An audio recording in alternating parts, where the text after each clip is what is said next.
नमस्कार, सर्वधर्म संगम में आपका स्वागत है और मैं हूं आपके साथ सतेंद्र भाटी। दर्शकों, भगवान श्री कृष्ण का नाम जुबां पर आते ही संपूर्ण वातावरण पवित्र हो जाता है और विचारों में सकारात्मकता आने लगती है। भगवान विष्णु के सभी अवतारों में कृष्ण ही एक ऐसे अवतार हैं जो 16 कलाओं में परिपूर्ण थे, जिन्होंने संपूर्ण मानव समाज को कर्म योग का पाठ पढ़ाया है। भगवान श्री कृष्ण एक सच्चे मार्गदर्शक होने के साथ साथ परम गुरु की भूमिका भी अदा करते रहे हैं। भगवान श्री कृष्ण ने भगवत गीता में जो शिक्षाएं दी हैं, वो आज भी लोगों को सत्य के मार्ग पर चलने के लिए प्रेरित करती हैं। भगवान श्री कृष्ण की शिक्षाओं और उनके संपूर्ण व्यक्तित्व को दर्शाता कृष्ण जन्म उत्सव पर पेश है हमारा खास कार्यक्रम गाथा श्री कृष्ण की।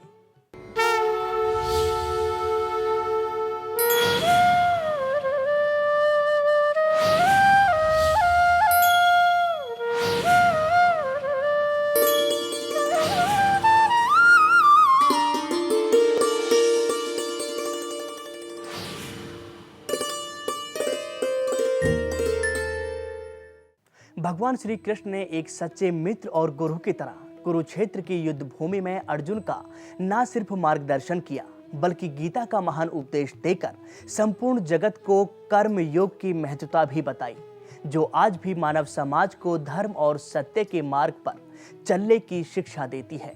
कहा जाता है कि जिस भी मनुष्य ने गीता के सार को आत्मसात कर लिया, उसे ईश्वर की कृपा पाने के लिए इधर उधर नहीं भटकना पड़ता। मगर आज भी भागदौड़ भरी जिंदगी और बदलते सामाजिक परिवेश में क्या भागवत की शिक्षाएं उतनी ही प्रासंगिक हैं जितनी पहले हुआ करती थी।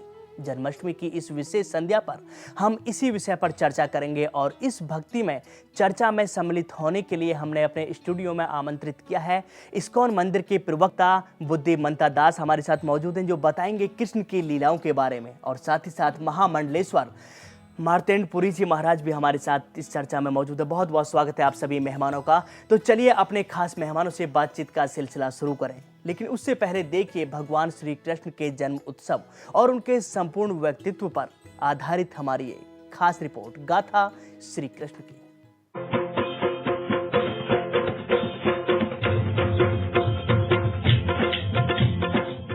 भगवान श्री कृष्ण का नाम सुनते ही जहां एक तरफ आंखों के सामने माखन खाते गोपियों और ग्वालों के साथ क्रीड़ाएं करते नटखट अबोध बालक की मनमोहक छवि उभरने लगती है,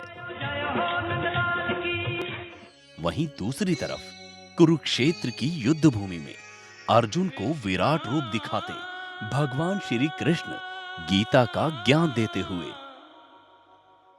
अर्जुन को इस बात का एहसास कराते हैं कि धर्म और सत्य की लड़ाई में कभी-कभी अपनों के विरुद्ध भी खड़ा होना पड़ता है। इस सृष्टि में जो कुछ भी हुआ है, हो रहा है और आगे होगा, उस सब का भार मेरे ऊपर ही है।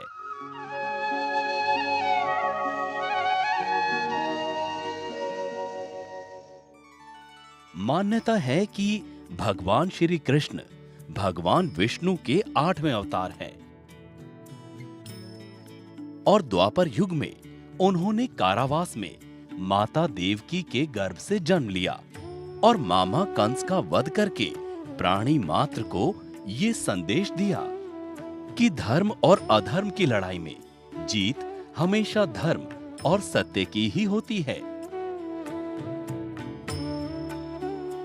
हिंदू धर्म की मान्यताओं के अनुसार सभी देवी देवताओं में भगवान श्री कृष्ण ही थे जो 16 कलाओं में परिपूर्ण थे और सभी शक्तियां उनके अधीन थी। वो एक सच्चे कर्मयोगी थे। गीता में उन्होंने कर्मयोग को ही सर्वोच्च साधना बताया है। श्री कृष्ण ने अपने पूरे जीवन काल में जो भी किया उसे अपना कर्म ही समझा। अपने कार्य की सिद्धि के लिए उन्होंने साम दाम दंड भेद सभी का उपयोग किया। वे जीवन के प्रत्येक क्षेत्र को पूर्णतया जीते थे और पूरी जिम्मेदारी के साथ उसका पालन भी करते थे। विजय पथ का रास्ता दिखाने वाले वे एक सच्चे मार्गदर्शक थे। यही वजह है कि भगवान श्री कृष्ण को आज भी दुनिया महानायक का दर्जा देती है और उनके जन्मोत्सव को जन्माष्टमी के रूप में बड़े ही धूमधाम से मनाती है।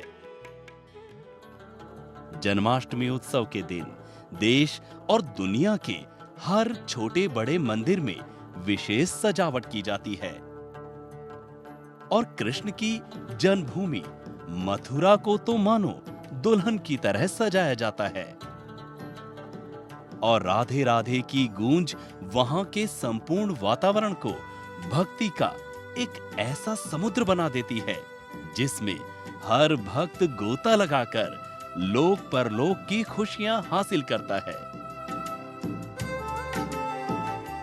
जन्माष्टमी के इस शुभ अवसर पर माताएं अपने बाल गोपालों को कान्हा की तरह सजाती हैं। वही वेशभूषा, वही सज-धज, हाथों में बांसुरी, ललाट पर मोर पंख। बाल गोपाल की इस मनमोहक छवि को देखकर हर मां यशोदा की ही तरह खुद कान्हा की मां होने का सुख प्राप्त करती है और गौरवान्वित महसूस करती है।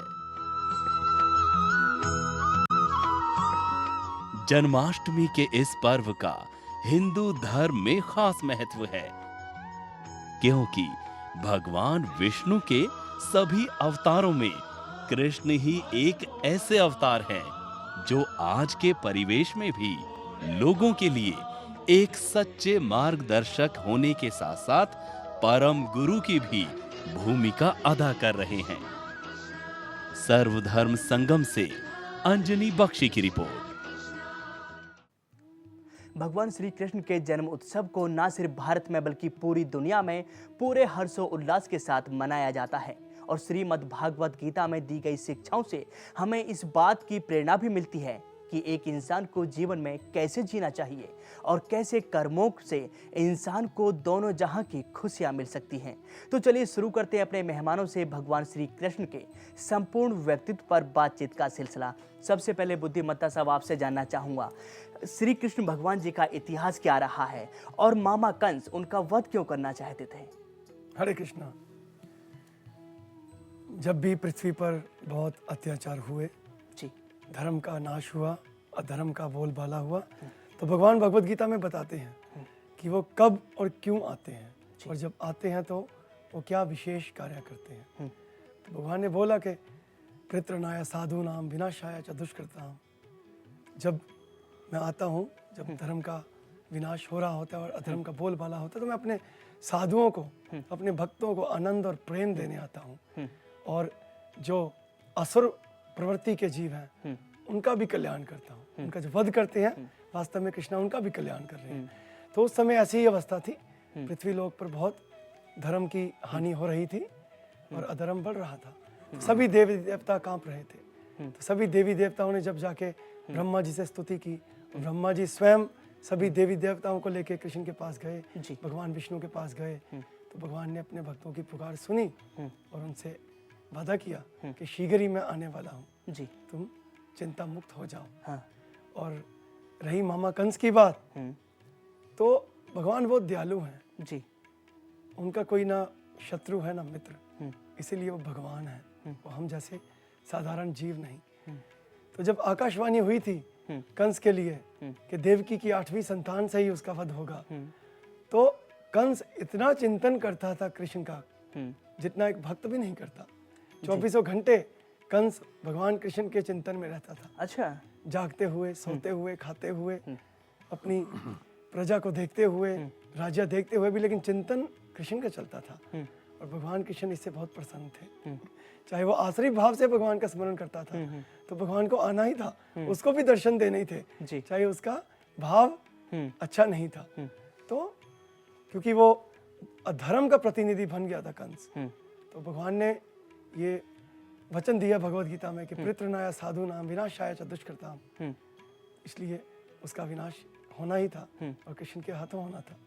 और कृष्ण जब किसी से युद्ध भी करते हैं, किसी का वध भी करते हैं, तो वो भगवान है, परमेश्वर है। तो एक विशेष स्तर का प्रतिद्वंदी होना चाहिए। छोटे मोटे अभी पाप होते रहते हैं तो लोग कहते हैं कहाँ भगवान है, तो उसके लिए कृष्ण, शिशुपाल, जरासंध जैसा बनना पड़ेगा।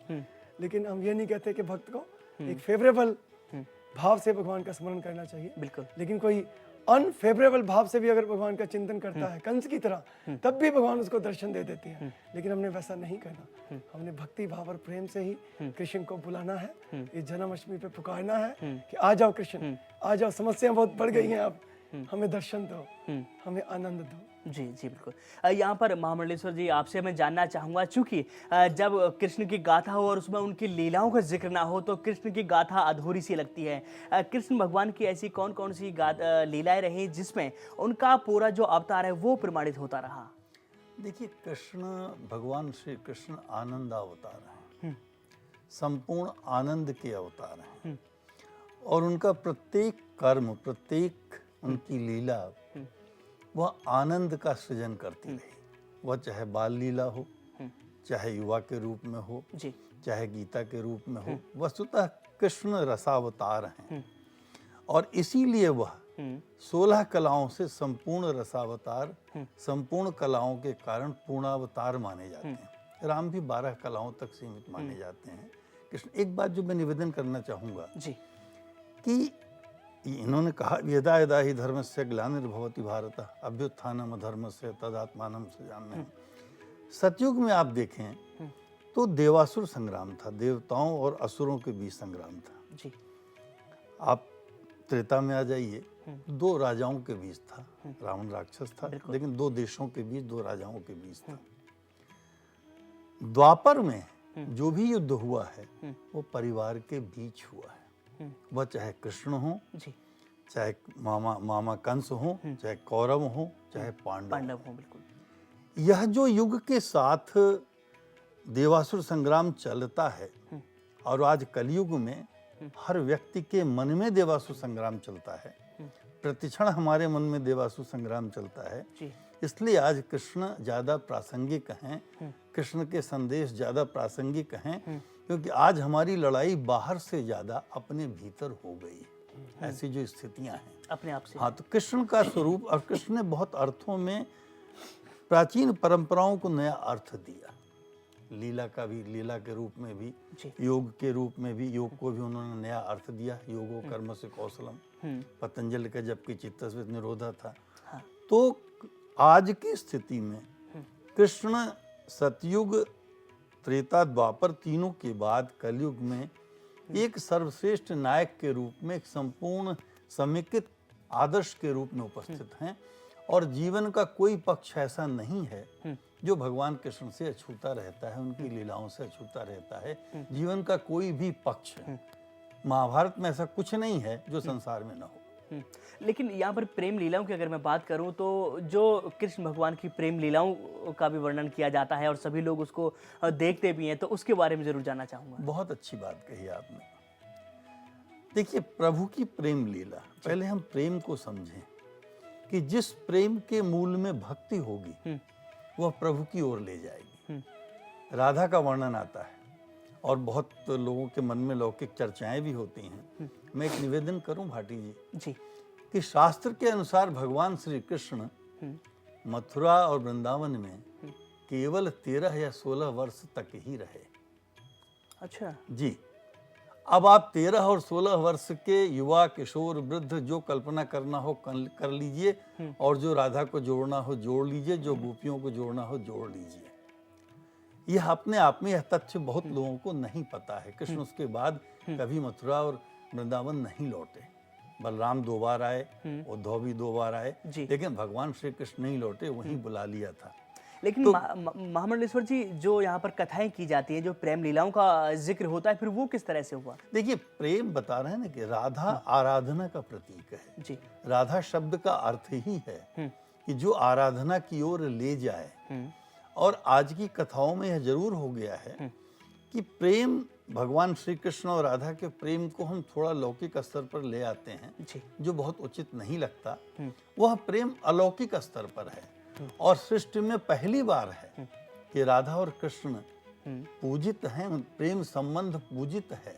हाँ बिल्कुल, और यह प्रेम नैतिकता के अनेक धरातलों को पार करता हुआ ईश्वरत्व की ओर ले जाता है। इस प्रेम की अलौकिकता को समझे बिना, इसके मूल को समझे बिना, और एक बात और निवेदन कर दूं, जी। दर्शकों से भी बता दूं कि राधा अवस्था में कृष्ण से बड़ी थी। अच्छा जी, और राधा व्याहता भी थी, उनके पति भी थे। ये शायद आपके लिए भी आश्चर्य लगेगा। नहीं, वाकई मैं भी इस बात को पहली बार ही सुन रहा हूँ कि वो खुद शादीशुदा थी और उसके बाद जी भागवत में भी और जगह भी राधा अवस्था में बड़ी हैं। तो राधा और कृष्ण का जो प्रेम है जी, वो अलौकिकता का है, और वह जीव और ब्रह्म के प्रेम की तरह है। वो सांसारिक प्रेम के रूप में जब भी हम उसे देखेंगे तो हम मूल तक नहीं पहुंच पाएंगे। इसलिए उस प्रेम को हमें उसी बड़े आदर्श के रूप में देखना होगा, तभी हम राधा कृष्ण के आदर्श को समझ पाएंगे और आज की भ्रांतियों से हम दूर रहेंगे। लेकिन यहाँ पर बुद्धिमंता जी, आपसे जानना चाहूंगा, जब कौरव और पांडवों के बीच युद्ध हुआ तो आखिरकार उन्होंने कुरुक्षेत्र को ही क्यों चुना युद्ध के लिए? बहुत ही सुंदर है। भगवत गीता आरंभ भी इसी से होती है। प्रथम अध्याय का प्रथम श्लोक यही है और प्रथम अक्षर भी यही है। धर्म क्षेत्र कुरुक्षेत्र संवेता युयुत्सवा मामका पांडवश्चैव किम अकरोत संजय। के प्रथम अक्षर ये धर्म क्षेत्र कुरुक्षेत्र है। उसी से उसकी परिभाषा, उसका उत्तर उसी प्रश्न में था कि इसलिए चुना गया कि वो धर्म का क्षेत्र था। और ये युद्ध जो था ये सामाजिक या बाहरी दृष्टि से लगता है पारिवारिक था, राजनीतिक था, लेकिन ये धर्म के लिए था। वास्तव में धर्म को स्थापना करनी थी, धर्म को विजय करना था, एक उदाहरण स्थापित करनी थी कि जीवन कितना भी कठिन हो, समस्याएं कितनी भी कठिन हो, लेकिन अंत विजय धर्म की होगी और कृष्णा उनके पक्ष में होंगे जहाँ धर्म होगा। और जो कुरुक्षेत्र था बहुत तप भूमि है, बहुत देवी देवता वहाँ आए, संत मुनि वहाँ आए, ब्रह्मा जी स्वयं आए वहाँ तपस्या करने। आज भी वहाँ सूर्य कुंड, ब्रह्म सरोवर, तो बहुत पावन भूमि है वो। और वो धर्म की विजय होनी थी। तो भगवान ने भगवत गीता जो 18 अध्याय और 700 श्लोक है, लेकिन प्रथम श्लोक में ही उसका क्लाइमैक्स, उसका रिजल्ट निर्धारित हो चुका है कि विजय किसकी होगी। धर्म क्षेत्र कुरुक्षेत्र, जिनके पक्ष में धर्म होगा, क्योंकि कुरुक्षेत्र धर्म का क्षेत्र था और पांडव जो थे वो धर्म के अनुयायी थे। इसीलिए कृष्णा पांडवों की ओर थे, क्योंकि धर्म उनकी ओर था, तो धर्म की विजय होनी थी। इसलिए कुरुक्षेत्र को विशेष से चुना गया।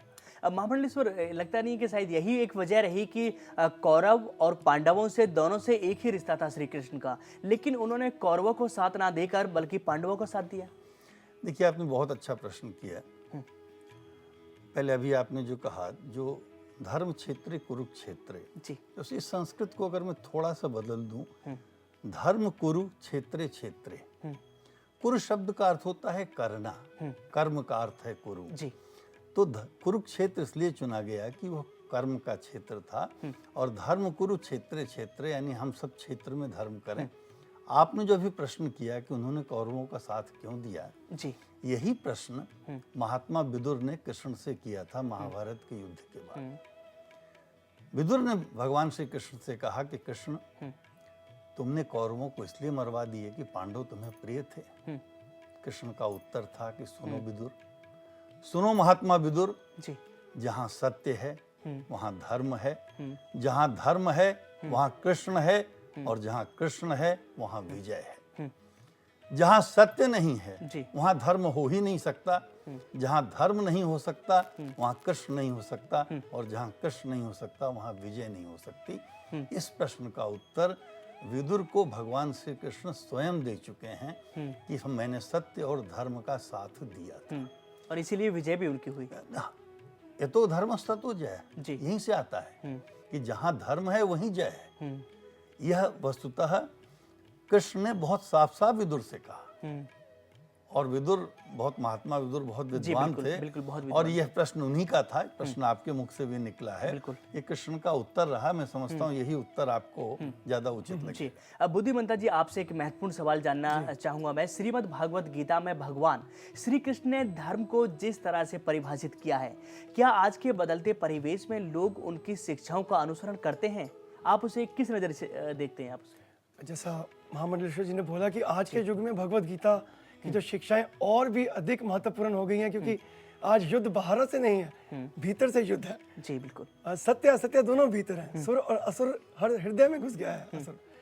तो आज के युग में भगवत गीता जो है ये थ्योरेटिकल ज्ञान नहीं है, ये प्रैक्टिकल नॉलेज है। जी ये केवल एक धर्म या एक समुदाय के लिए नहीं है ज्ञान।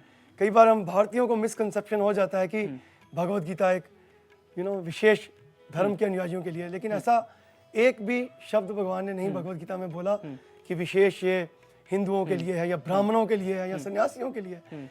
कृष्ण ने बोला ममे वंशो जीवलोके जीवा भूता सनातना, सभी जीव मेरा अंश है। सभी जीव में सभी आ गए हैं ना, maybe American, Indian, African जी और किसी भी कास्ट, क्रीड और कलर के हों। जीव की बात हो रही है, लिविंग एंटिटीज की, जो भी श्वास ले रहे हैं उनकी बात हो रही है, जिनमें चेतना है उनकी बात हो रही है। तो ये इसलिए प्रैक्टिकल सभी जीवों पर है। और आज से 20 साल पहले हमने सुना नहीं था तनाव जी बिल्कुल। वर्ड, स्पेशली स्टूडेंट लाइफ में, कॉलेज और स्कूल में तनाव नाम का शब्द किसी को नहीं मालूम था when I was a student. तो आज कितना सुसाइड रेट बढ़ गया है। 12th क्लास का रिजल्ट आता है, उसके नेक्स्ट डे पेपर में सुसाइड के एनालिसिस आते हैं, कितनी आत्महत्याएं हो रही हैं। अज्ञान है। तो इस दौर में जब सो मच क्राइम बढ़ रहा है, हम सोचते हैं कि हम आधुनिक प्रगति कर रहे हैं जी जी और हम उसके बिल्कुल अगेंस्ट नहीं हैं, as long as we have spiritualism in our life. बिल्कुल बिल्कुल बिल्कुल। महामंडलेश्वर जी, यहाँ आपसे भी सवाल जानना चाहूंगा। श्रीमद् भागवत गीता सागर की तरह है जिसका कोई अंत ही नहीं है। बात करना चाहेंगे श्री कृष्ण द्वारा दी गई मूल शिक्षाओं की। सबसे पहले गीता का ज्ञान मनुष्य को निष्काम भाव से कर्म करने की प्रेरणा देता है, मगर आज क्या वाकई मनुष्य कर्म पर विश्वास रखता है? क्योंकि अक्सर देखा यह भी जाता है कि आज मनुष्य कर्म करने से पहले फल की सोचता है। तो वो सोचता है कि पहले मुझे ये निश्चित हो जाए कि मुझे इसका क्या फल मिलेगा। देखिए, संसार में बिना कर्म का कोई फल है ही नहीं जी। हम चाहे जितना सोचें। और गीता वस्तुतः भक्ति, ज्ञान और कर्म तीनों की त्रिवेणी है। और गीता को हम केवल एक जीवन की आचार संहिता से ऊपर उठकर जीवन मूल्यों के प्रतिपादन, आपने कर्म की बात की, आता है लोग इसको ठीक से समझ नहीं पाते। जी। कर्मण्येवाधिकारस्ते मा फलेषु कदाचन। उनका कर्म हमारा अधिकार है, फल पे हमारा अधिकार नहीं है। बहुत साधारण सी बात यह है कि यह जीवन एक परीक्षा है। तो क्या परीक्षार्थी के हाथ में ही मूल्यांकन का अधिकार होगा क्या? हम जो कर्म करते हैं उसका फल के मूल्यांकन का अधिकार क्या हमें ही है? और सबसे बड़ी बात गीता में जो हम भूल जाते हैं कि भगवान श्री कृष्ण ने स्वयं कहा कि योगक्षेमम वहाम्यहम्, मैं तुम्हारे योगक्षेम की चिंता करूंगा। अगर प्रभु जिसके योगक्षेम की चिंता करने लगें, उसके कर्म, अकर्म और फल की बात शेष कहाँ रह जाती है? जी। जिस समय प्रभु स्वयं प्रसाद देने के लिए उपस्थित हो जाएं और सर्वधर्मान परित्यज्य मामेकम शरणं व्रज, जी, यानी धर्म का अर्थ यहाँ रिलीजन से नहीं है, मार्ग से है। मार्ग से कि सभी मार्गों से आप अगर हमारे मार्ग पर आ जाएं, सत्य के मार्ग पर आ जाएं, धर्म के मार्ग पर आ जाएं, तो वहाँ परिणाम की आवश्यकता नहीं होती। क्योंकि सत्य अपने आप में फल है और धर्म अपने आप में फल की ओर ले जाता है। इसलिए गीता पहले ही फल दे देती है। ये फल निष्फल कभी, देखिए कोई कर्म कभी निष्फल नहीं होता। गीता केवल ये बताती है कि सत्कर्म को हम कैसे कर्म में बदल सकते हैं और हमारे भीतर कर्ता का भाव कैसे समाप्त हो सकता है। हम समर्पण के साथ जो कर्म करेंगे, भक्ति के साथ जो कर्म करेंगे, हमारे मूल में जब ज्ञान होगा और जो वह कर्म होगा वो हमें सतपथ पर ले जाएगा और वहाँ फल की चिंता की आवश्यकता नहीं, फल पहले से निर्धारित है। तो यानी कि सभी दर्शक हमारे जो इस कार्यक्रम को देख रहे हैं वो सिर्फ अपना कर्म करते रहें, फल की इच्छा ना करें। क्योंकि जब आप धर्म के रास्ते पर चलेंगे और अच्छे कर्म करेंगे तो निश्चित तौर पर फल तो आपको अच्छा ही मिलेगा। बहरहाल यहाँ वक्त हो गया एक बहुत छोटे से ब्रेक का। ब्रेक के बाद भी हमारी चर्चा अपने तमाम विद्वानों के साथ यूं ही जारी रहेगी। आप देखते रहिए हमारा खास कार्यक्रम गाथा श्री कृष्ण की।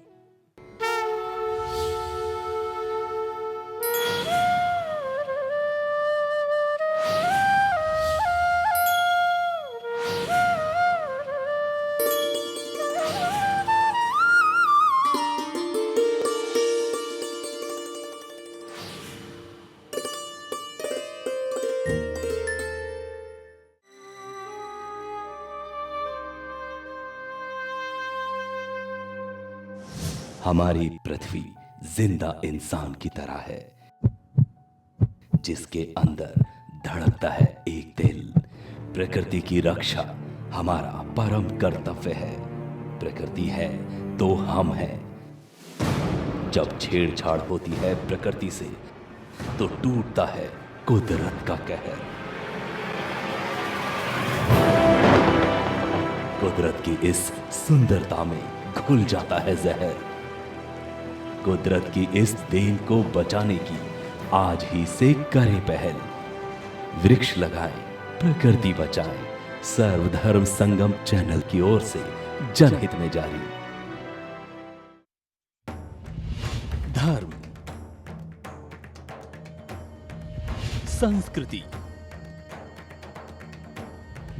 महंगाई, भ्रष्टाचार, प्राकृतिक आपदा और महिला सुरक्षा, ऐसे तमाम धार्मिक और सामाजिक मुद्दों की गंभीर चर्चा पर देखिए हमारा खास कार्यक्रम आपकी सोच आपका नजरिया, हर शनिवार शाम 6 बजे सिर्फ सर्वधर्म संगम पे।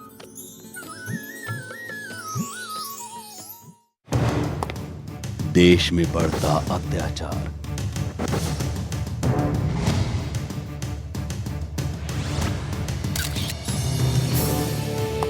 जिंदगी इतनी नहीं आसान।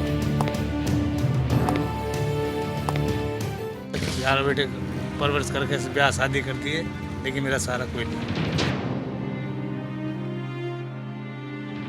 हमारे मियाँ के पास इतनी कमाई भी नहीं है, वो बीमार रहते हैं, उनके इलाज के लिए पैसे भी नहीं हैं। दर दर की ठोकर खाने को क्यों मजबूर हो रहा है इंसान? पता नहीं मेरे को मरने के बाद में कोई कंधा भी देगा कि नहीं।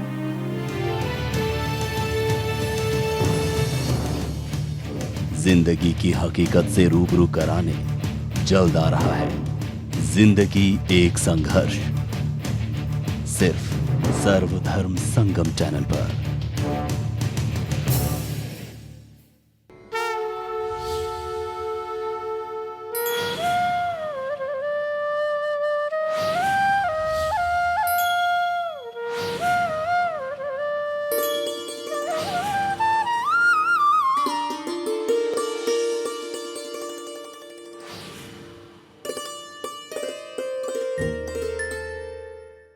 ब्रेक के बाद स्वागत है आपका और आज हम बात कर रहे हैं अपने खास कार्यक्रम में भगवान श्री कृष्ण की। तो बुद्धि बंता जी, आपसे जानना चाहूँगा, कहा जाता है कि जिस मनुष्य को गीता का ज्ञान हो गया उसे मोक्ष की प्राप्ति हो सकती है। श्रीमद् भागवत गीता में धर्म, अध्यात्म और ईश्वर के बीच के जो गहरे संबंध है उसके बारे में विस्तार से लिखा गया है। जानना चाहते हैं कि क्या वाकई ही में ऐसा है? जी, भगवत गीता में बहुत विशेष 5 विषयों पर चर्चा हुई। हाँ। जिसमें एक ईश्वर, जीव, प्रकृति, काल, कर्म है। जी। और जो 4 जो सनातन है और जो कर्म है वो परिवर्तनशील है, हम बदल सकते हैं उसको। और ईश्वर और जीव के संबंध के बीच में भगवान ने, जैसे पहले भी हमने संक्षिप्त में चर्चा की कि भगवान ने कहा ममे मंशो जीवलोके जीवा भूता सनातना मना षष्ठानि इंद्रियाणि प्रकृति स्थानि कशति। उसका सरल सा अर्थ यही है कि भगवान बता रहे हैं कि सभी जीव मेरा अंश हैं, लेकिन वो मुझे भूल गए हैं, इसलिए वो भटक रहे हैं, संघर्ष कर रहे हैं। और कृष्ण हमारे परम पिता हैं। जी। अगर हम अपने परिवार का भी, आजकल बच्चे फैमिली ट्री बनाते हैं ना, पिता का नाम लिखते हैं, उसके पिता का नाम, उसके पिता का नाम। अगर हम फैमिली ट्री भी बनाएं तो सभी परिवारों का जो मूल है वो स्रोत कृष्ण पे ही खत्म होगा। तो हमारे आदि हैं, हमारे पिता हैं। तो पिता कभी भी अपने पुत्र को संघर्षशील नहीं देखना चाहता। तो भगवान स्वयं कह रहे हैं कि क्योंकि मुझे भूल गए, मुझसे संबंध जी टूटा नहीं है उनका, लेकिन विस्मृत हो गया है। और जैसे ही जीव को पुनः स्मरण आता है अपने भूले हुए संबंध का भगवान के साथ, तभी उसको मोक्ष मिल जाता है। उसकी सभी चिंताएं समाप्त हो जाती हैं। कोई मोक्ष कोई इंपोर्टेड प्रोडक्ट नहीं है। बिल्कुल। कोई मोक्ष ऐसी अवस्था नहीं है जो एक सर्टन समय पर आएगी। बिल्कुल। जब आप श्री कृष्ण भगवान को भूल जाते हो और जीव अपना संबंध भगवान से भूल जाता है, वो चिंताग्रहित रहता है। और जैसे ही वो पुनः स्थापित करता है अपना भूला हुआ संबंध भगवान के साथ, ज्ञान के वश में आकर भगवत गीता का उपदेश मानकर तो वो फिर आनंद में हो जाता है और वो अवस्था उसकी मोक्ष की है। मोक्ष की अवस्था होती है वो। चलिए महामंडलेश्वर जी, मैं आपसे एक सवाल जानना चाहूँगा। आज के सांसारिक जीवन से जुड़ा हुआ मेरा सवाल है। लगभग 5000 वर्ष पूर्व श्री कृष्ण द्वारा दिया गया गीता का ज्ञान सदैव उपयोगी रहा है। समय समय पर गीता के ज्ञान ने हमारा मार्गदर्शन किया है, लेकिन आज के बदलते सामाजिक परिदृश्यों में श्री कृष्ण ने जो शिक्षाएं दी हैं, क्या वो उतनी ही प्रासंगिक हैं? देखिए, जीवन के शाश्वत मूल्य कभी नहीं बदलते। जी। जो जीवन के शाश्वत मूल्य हैं, अभी आदरणीय बुद्धिमंता जी हमारे मोक्ष की बात कर रहे थे। बिल्कुल। मोक्ष शब्द का अर्थ बहुत साधारण है, मोह का क्षय हो जाना। और हमारे यहाँ 11 प्रकार के मोक्ष बताए गए हैं, जिसमें से 3 सशरीर प्राप्त हो सकते हैं। अच्छा। अभी आपने जो प्रश्न किया कि 5000 वर्ष पूर्व या इसके पूर्व भी हमारा सनातन बहुत प्राचीन, बहुत लाखों वर्षों, करोड़ों वर्षों का है, लेकिन जीवन के जो मूलभूत सिद्धांत हैं वह नहीं बदलते। यानी पिता और पुत्र का संबंध नहीं बदलता, माता और पुत्र का संबंध नहीं बदलता, और उस युग की आवश्यकता जो थी, जो भी अवतार होता है, जो भी महापुरुष होता है, वो आने वाले समय के भविष्य के दृष्टि में रख करके अपनी बात करता है, और इसीलिए वह महापुरुष माना जाता है, क्योंकि उसकी दृष्टि वर्तमान से बहुत आगे होती। गीता केवल महाभारत के लिए नहीं थी जी। गीता वस्तुतः संपूर्ण मानवता के लिए और मानवता के अंत तक के लिए एक शाश्वत और मूल संदेश का स्वर है। क्योंकि देखिए, हमारे प्रस्थान त्रयी में ब्रह्म सूत्र, गीता और शंकर का भाष्य 3 ही माना जाता है। बिल्कुल। तो गीता का जो मूल है वह कभी भी पुराना नहीं होगा। देखिए, सनातन निरंतर है, चिरंतन है, पुरातन नहीं है। तो गीता किसी दृष्टि से पुरातन नहीं है, बल्कि हमारा अनुभव है, आज देश विदेश का अनुभव है कि गीता का जो ज्ञान है, गीता का जो मूलभूत सार है, जी। आज के समय में अधिक उपयोगी है और लोग उसका उपयोग भी कर रहे हैं उसका उपयोग भी। अब बुद्धिमंता जी, आपसे जानना चाहूंगा, श्री कृष्ण ने जो मूल शिक्षाएं दी उनमें ब्रह्म भावना द्वारा समदृष्टि भी शामिल है, अर्थात सारे संसार को समान दृष्टि से देखना। श्री कृष्ण ने कहा है कि सदैव ध्यान रखो कि संसार में एक सर्वव्यापी ब्रह्म है जो सर्वोच्च शक्ति है, लेकिन आज क्या वाकई व्यक्ति सारे संसार को समान दृष्टि से देखता है? नहीं देख पाता, कारण अज्ञान है। भगवत गीता का उपदेश नहीं मानते, गीता को हम भूल रहे हैं। पूरे विदेशी देश जो आज है, सभी भारत भूमि पर आ रहे हैं हमारा ज्ञान, हमारी सभ्यता, हमारे सिद्धांत सीखने और अपने देश में वापस जाके सिखाने, क्योंकि वो सब कुछ प्रयास कर चुके हैं और विफल हो चुके हैं। और वो दुर्भाग्य है कि हमारे पास जो संपत्ति है जी, अनमोल रतन जो हमारे हैं, उनको हम भूल रहे हैं। और इसको भी यही प्रयास कर रहा है, हम स्कूल कॉलेजेस में जाकर कॉर्पोरेट लेवल पर भी भगवत गीता का प्रचार करते हैं। आज हमारे आदरणीय प्रधानमंत्री जब भी किसी देश में जाते हैं मिलने, तो दूसरे प्रधानमंत्री को, दूसरे देश के मित्र राष्ट्रपति पिता को भगवत गीता ही तोहफा देते हैं और बोलते हैं कि इससे बड़ा तोहफा मेरे पास देने को है नहीं, कुछ नहीं और है तुम्हारे पास इससे बड़ा लेने को कुछ है नहीं। तो उससे भी हम समझ सकते हैं कि एक बुद्धिमान व्यक्ति को कितना मोल जानता है भगवत गीता का। और तो जो आजकल हम अभी उत्तर क्षमा करें, जरूर, बिल्कुल। तो जो एक दृष्टि से हम नहीं देख पाते, वो अज्ञान है। जबकि कृष्ण ने बोला कि पंडिता समदर्शिना, जो ज्ञानी है, जो भगवत गीता का ज्ञान जिसको हो गया, वही समदर्शी हो सकता है। कैसे? कि वो सभी शरीरों को शरीर रूप में नहीं देखता, वो उसके भीतर आत्मा देखता है, जो सम है, जो समान है। आत्मा सबकी जो है वो शुद्ध है, निर्मल है, कृष्ण का अंश है, सभी की आत्मा परमात्मा का अंश है, लेकिन वो अज्ञान से नहीं देख पाएगा। उसके लिए ज्ञान चक्षु चाहिए होंगे, उसके लिए चक्षु शास्त्र के चाहिए होंगे, वेद के, भगवत गीता के चक्षु से अगर देखेंगे तभी हम सबको समान दृष्टि से देख पाएंगे।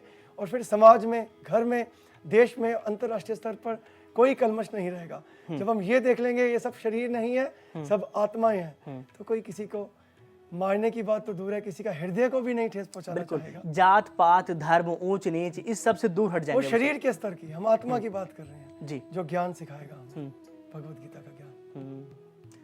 चलिए यहाँ पर महामंडलेश्वर जी, आपसे जानना चाहूंगा, श्रीमद् भागवत गीता में धर्म और अधर्म का जिस तरह से वर्णन किया गया है, जब अर्जुन अपने कर्तव्य से विमुख हो रहे थे तो श्री कृष्ण ने अर्जुन को धर्म को मार्ग दिखाते हुए शरीर और आत्मा के भेद के बारे में बताया, धर्म और अधर्म के बारे में बताया, और अर्जुन ने युद्ध के लिए अर्जुन को उन्होंने प्रेरित किया था। आपको नहीं लगता कि युद्ध के आधार पर धर्म के मार्ग पर चलना कहीं ना कहीं अधर्म को ही बढ़ावा देता है? नहीं, देखिए हमारे यहाँ शस्त्र और शास्त्र दोनों हैं जी।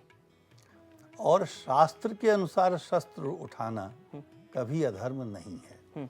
और भारत एकमात्र ऐसा देश है जिसके सारे देवी देवताओं के हाथ में शस्त्र हैं। इसलिए शस्त्र उठाना, असुरों का वध करना, अधर्मियों का वध करना, यह अधर्म नहीं है, यह धर्म की रक्षा है।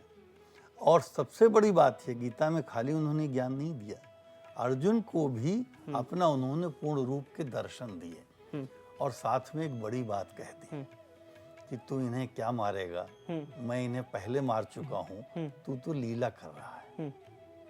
तो भगवान श्री कृष्ण ने इससे बड़ा कोई ज्ञान नहीं हो सकता है कि उन्होंने अपना विराट स्वरूप दिखा दे और कह दे कि इनको तो पहले ही मैं मार चुका हूं, तू तो लीला कर, अपने धर्म का निर्वाह कर, अपने क्षत्रिय धर्म का निर्वाह कर। इससे बड़ा संदेश संसार में कोई हो ही नहीं सकता। लेकिन महामंडलेश्वर फिर वहां छल क्यों किया? जब कर्ण का वध किया था अर्जुन ने, तो वो एक छल भी था। वो तो देखिए ऐसा है कि युद्ध कौशल और नीति के अंतर्गत चलता है।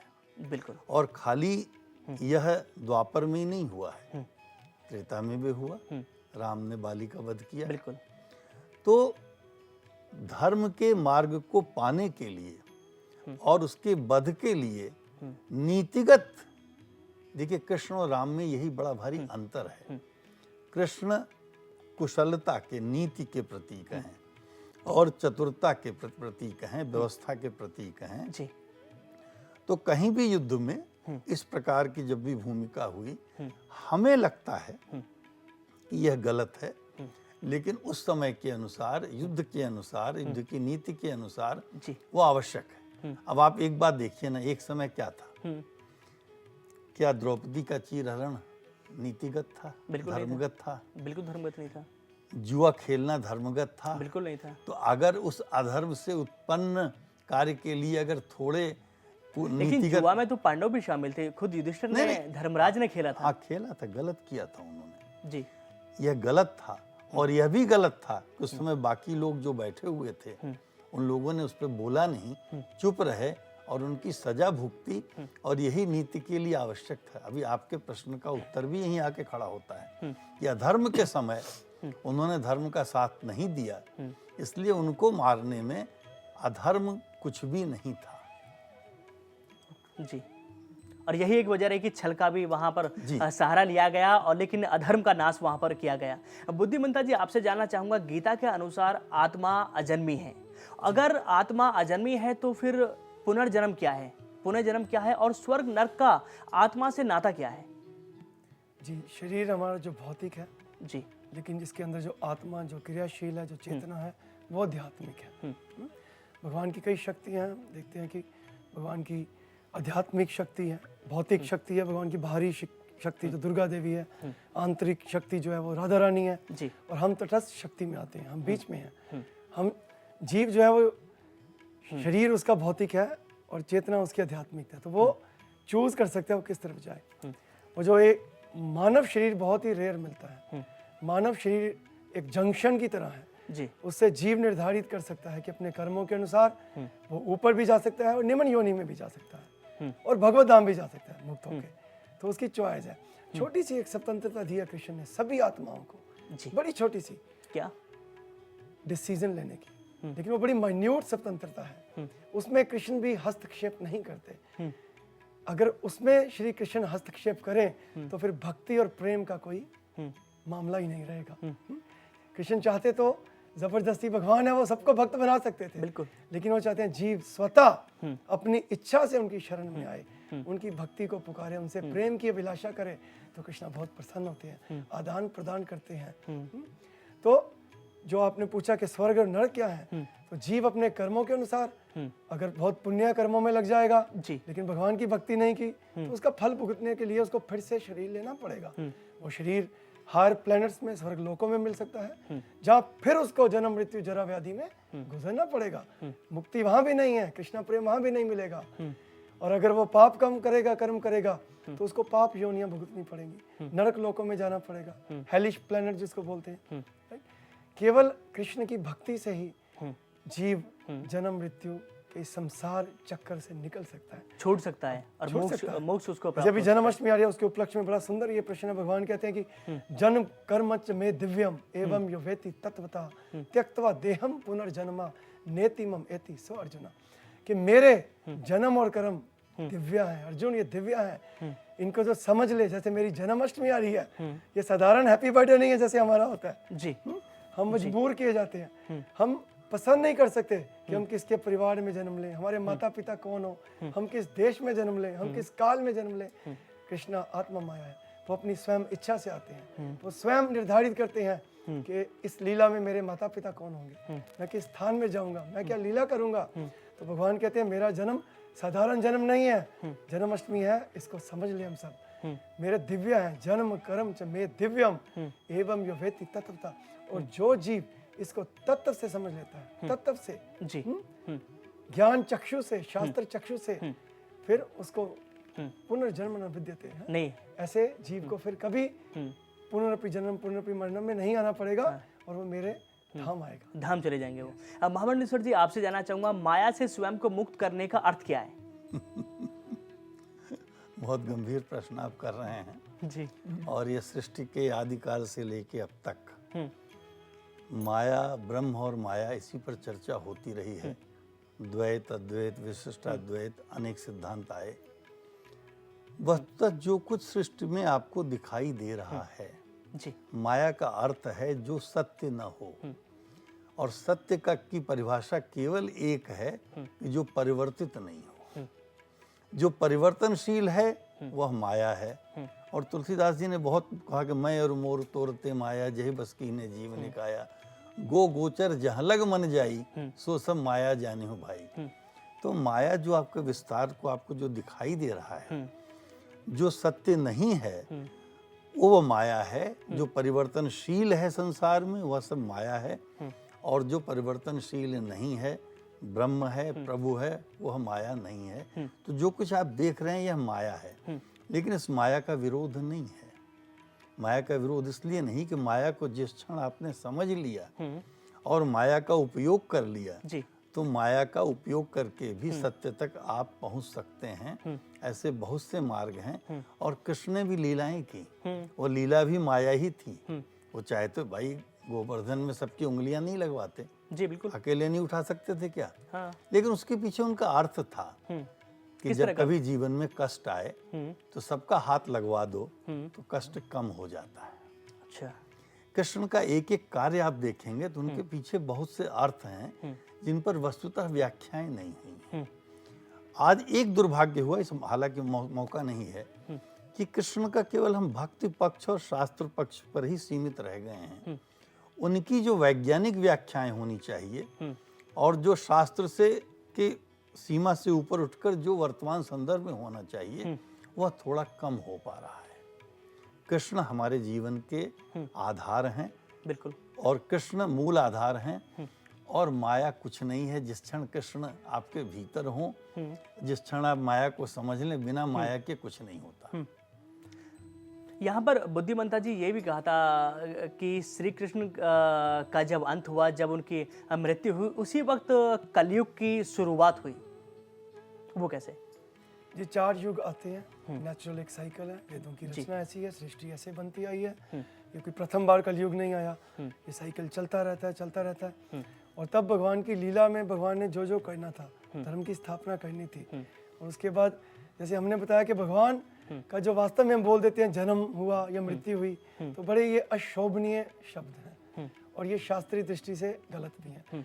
तो टेक्निकली अगर बोला जाए तो Krishna appears and Krishna disappears. भगवान का आविर्भाव होता है, भगवान प्रकट होते हैं और अप्रकट होते हैं। भगवान जन्म मृत्यु से परे हैं। हमारा शरीर है तो इसको वृद्ध अवस्था झेलनी पड़ती है, उसको फिर रोग लगते हैं, फिर उसको मृत्यु प्राप्त होती है और फिर से नया देह मिलती है कर्मों के अनुसार।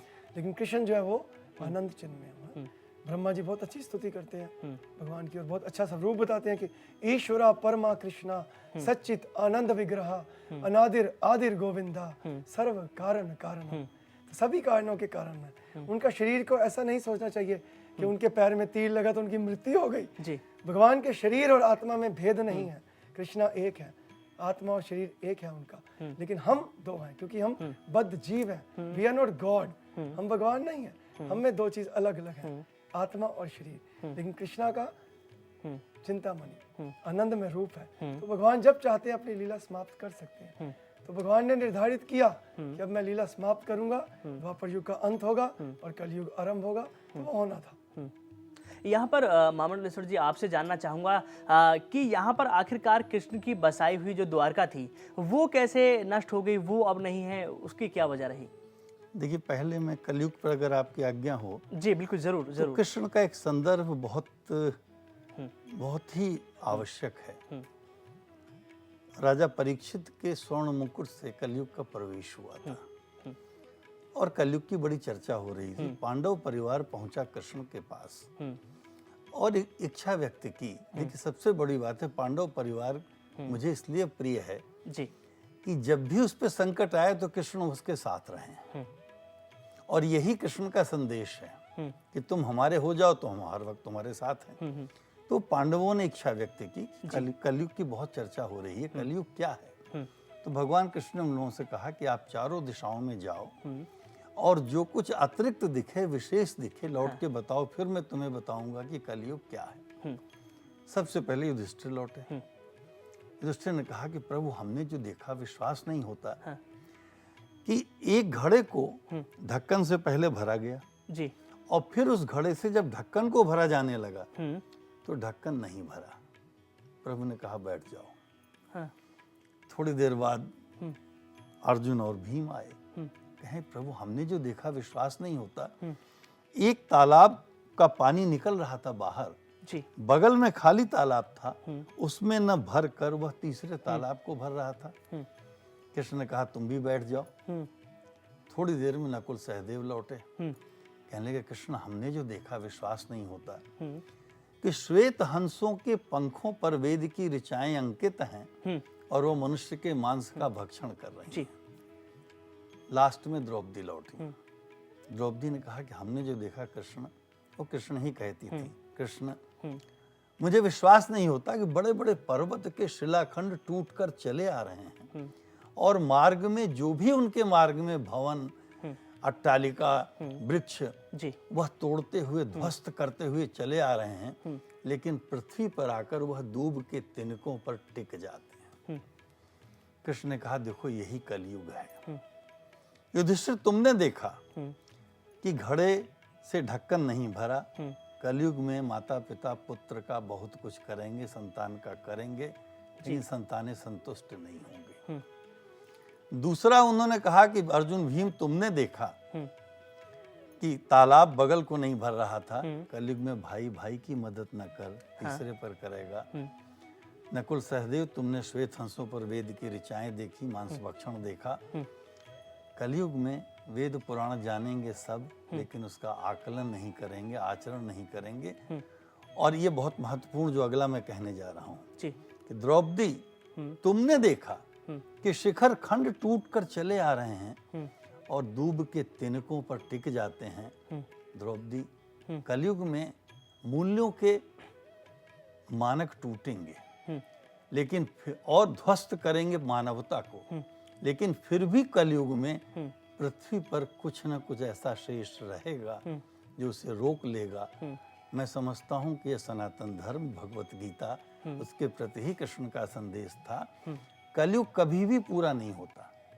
अच्छा। कलयुग का कलिशयानो भवति संज्ञानस्तु द्वापर उत्तस्त्रेता भवति कृतम संपद्यते चरण। यानी व्यक्ति जब सोता है तो कलयुग होता है, जागता है तो द्वापर है, खड़ा होता है तो त्रेता है, और अच्छे कर्म पर जब चलने लगता है तो सतयुग है। तो कृष्ण का संदेश वस्तुतः जिस क्षण हम कृष्ण की कल्पना करते हैं, स्मरण करते हैं, हुए जरूर वो द्वापर में हैं, लेकिन हमारे सामने सतयुग उपस्थित होता है संपूर्ण अर्थों में। लेकिन यहाँ पर द्वारका का मैंने जिक्र हाँ, आपसे किया द्वारका था, पर मैं उसके आ बारे रहा में जरूर हूँ। हाँ, जानना द्वारका पर मैं आ रहा हूँ। चाहूंगा। जी। देखिए, जहाँ आकार है वहाँ विकार है, जहाँ निर्माण है वहाँ ध्वंस है।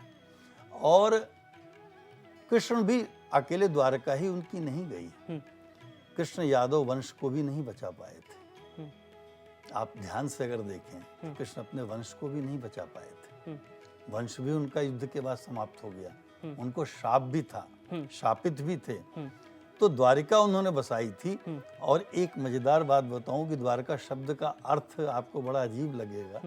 ये शब्द ऐसे बना, कृष्ण ने सारे यदुवंशियों को वहां बुला लिया था और रातों रात विश्वकर्मा से कह के द्वारिका की रचना कराई। तो जब सुबह लोग उठे तो दरवाजा ढूंढ रहे थे, तो संस्कृत में बोलने लगे द्वारका द्वारका, यानी द्वार कहाँ है, द्वार कहाँ है, तो द्वारका बन गया। तो द्वारका भी अभिशप्त थी, द्वारिका रक्षा के लिए बनी थी, द्वारिका अभिशप्त थी, द्वारिका फिर सुनामी है जिसमें भी कह लीजिए, द्वारिका भी गई जी। गए कृष्ण भी, लेकिन ये सब लीला का अंश मान करके ही चलिए कि जो बनता है, जहाँ आकार है वहाँ विकार होगा और नव निर्माण के लिए ध्वंस भी होगा। ये तमाम लीलाएं पहले श्री कृष्ण ने रच ली थी और उन्हीं को वो पालन कर रहे थे, उन्हीं पर वो बिल्कुल, चल रहे बिल्कुल, थे। बिल्कुल। बुद्धिमंता जी, कहा जाता है कि भागवत गीता जीना सिखाती है। इस विषय में आपका क्या कुछ कहना है? आज के आधुनिक जीवन शैली में कितनी ज्यादा आवश्यकता है इन शिक्षाओं को अपनाने की, और क्या आज भी बदलते सामाजिक परिदृश्यों में इसकी महत्वता बरकरार है? जी, आज और भी अधिक महत्व है भगवत गीता का, क्योंकि समस्याएं बढ़ गई हैं। लेकिन जैसे हमारे साथी मंडलेश्वर जी ने कहा, प्रभु जी ने, कि मूल जीवन आज भी वही है जो लाखों वर्ष पूर्व था। तब भी सबकी समस्या मूल यही थी, जन्म मृत्यु जरा व्याधि दुखा दोष अनुदर्शनम। तो आज भी मूल समस्या वही है जो अर्जुन की भी थी 5000 वर्ष पूर्व, आज हमारी भी है। तो आज भी भगवत गीता आज महत्व अधिक है, क्योंकि समस्याएं बढ़ गई हैं, प्रॉब्लम्स बढ़ गई हैं, इसलिए भगवत गीता का आज उपयोग अधिक है। तब अर्जुन ने बड़ा सुंदर प्रश्न किया कृष्णा से कि चंचलम ही मना कृष्णा ब्रह्माति बलभद्रम।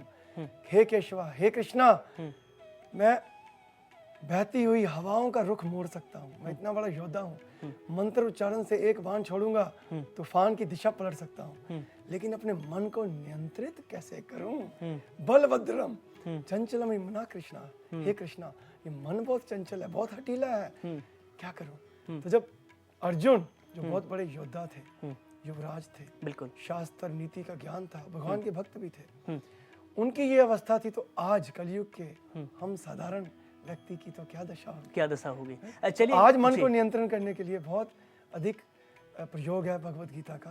कि मन को उसकी महत्वता ज्यादा बढ़ चुकी है, और ज्यादा बढ़ चुकी है। हाँ, महामंडलेश्वर जी, यहाँ पर एक अंतिम सवाल और आपसे चाहूंगा। आपने चूंकि श्राप का जिक्र किया था, तो गांधारी ने भी श्राप दिया था श्री कृष्ण जी को, बिल्कुल दिया था। उसके बारे में जरूर मैं जानना चाहूंगा। देखिए, ऐसा है कि गांधारी को कृष्ण ने सब बहुत प्रचलित कथा है, शाप दिया था कि तुम्हारा भी वंश कृष्ण शेष नहीं रहेगा। और एक जो मैं विशेष बात बताना चाहता हूं कि भगवान कृष्ण ने जीवन में 2 बार अपने गुरु से जो प्रसाद मांगा, जो आदेश मांगा, जब संदीपन गुरु के आश्रम से निकल रहे थे तो उनसे कहा गया कि तुम आशीर्वाद मांगो, वरदान मांगो। वहां भगवान कृष्ण ने मांगा था कि मैं जीवन पर्यंत माता पिता की सेवा कर सकूं। दूसरी बार उन्होंने उनको, भगवान कृष्ण को संतान विलंब से हो रही थी, तो सांब शिव की उपासना की, सांब शिव प्रकट हुए, वहां भी उन्होंने पहला वर जो मांगा है वो यही कि मैं जीवन पर्यंत माता पिता की सेवा कर सकूं। उनके मन में माता पिता और स्त्री समाज के प्रति बहुत सम्मान था। वो चाहते उस शाप को रोक सकते थे, लेकिन वह भी लीला का अंश ही था और उन्होंने इसे स्वीकार किया। यह बताता है कि बड़ा से बड़ा व्यक्ति भी जब कोई ऐसा कर्म करता है जिसमें कई अधर्म का लेश मात्र भी कहीं कोई अंश होता है जी, तो उसको भी उसका फल भुगतना ही पड़ता है। वह शिव हो, राम हो, कृष्ण हो, कोई हो कोई या हम आप हो। अच्छा, कोई भी हो उसमें। अच्छा, चलिए कार्यक्रम का एक अंतिम सवाल बुद्धिमंता दासी मैं आपसे जानना चाहूँगा। श्री कृष्ण ने जो 5 मूल शिक्षाएं दी, उसमें उन्होंने ये भी कहा कि जिन चीज़ों को तुम अपना कहते हो, उसे उस दिव्य शक्ति को समर्पित कर दो और उस समर्पण को सार्थक बनाओ। इसका अर्थ क्या है? किस चीज़ के समर्पण के लिए यहाँ पर जिक्र किया है श्री कृष्ण ने? भगवद गीता के 9वें अध्याय में बहुत सुंदर श्लोक आता है 27वां, यद करोषि यद अश्नासी यद जुहोसी ददासी यद तपस्यासी कौन्तेया तद कुरुषु मद अर्पणम। तो 5 चीजें भगवान बड़ी सुंदर बता रहे हैं कि यहाँ कर्म योग और कर्म कांड की भी तुलना हो जाती है कि कर्म तो जीव को करना ही है, लेकिन अपने लिए करेंगे, अपनी इंद्र तृप्ति के लिए करेंगे तो बंध जाएंगे। जीव ऑलरेडी बंधा हुआ है, बंधन पहले है हमें और बंध जाएंगे। वही कर्म अगर भगवान की सेवा में लगा देंगे, कृष्ण से जोड़ देंगे किसी तरह भी, तो वो कर्म योग बनेगा। योग मतलब जुड़ना, कृष्ण से जुड़ना ही योग है, कर्म योग। नहीं तो वो कर्म कांड बन जाएगा। तो ये भगवान ने बोला जीने के लिए कुछ करना पड़ेगा, मेरे लिए कर्म करो, कुछ खाना पड़ेगा मुझे अर्पित करके। साधारण भोजन मत करो, पाप में फंस जाओगे, पहले ही फंसे हो, प्रसाद खाओ। जो तपस्या करते हो मेरी प्रसन्नता के लिए करो। कुछ दान पुण्य देना चाहता है हर सभ्य व्यक्ति, मेरे लिए दान करो। तो जो भी भगवान ने बोला जो भी करना मेरे लिए करो, तो वो कर्म फल मैं ले लूंगा, मैं रक्षा करूंगा और तुम्हें केवल प्रसाद मिलेगा, आनंद मिलेगा और फंसोगे नहीं, तुम मुक्त हो जाओगे। तो ये शिक्षा भगवान की। आप लोग यहाँ पर आए और आपने पूरी इस चर्चा को भक्ति में बना दिया। आपका बहुत बहुत शुक्रिया दोनों विद्वानों का। अंत में यही कहना चाहेंगे कि संपूर्ण मानव समाज का सच्चा मार्गदर्शन करने वाले भगवान श्री कृष्ण ने श्रीमद् भागवत गीता के माध्यम से दुनिया को जीवन जीने का अलग नजरिया दिया है। श्रीमद् भागवत गीता के जरिए हमें ऐसी शिक्षाएं मिलती हैं जो इंसान को विपरीत परिस्थितियों में भी सकारात्मक सोच कायम रखने की सीख देती हैं। और जिस भी व्यक्ति ने इन शिक्षाओं को आत्मसात कर लिया, वो ही परमात्मा के निकट पहुंच सकता है। आज के इस खास पेशकश में बस इतना ही। आपसे फिर होगी मुलाकात, तब तक के लिए मुझे दीजिए इजाजत। जय श्री कृष्ण।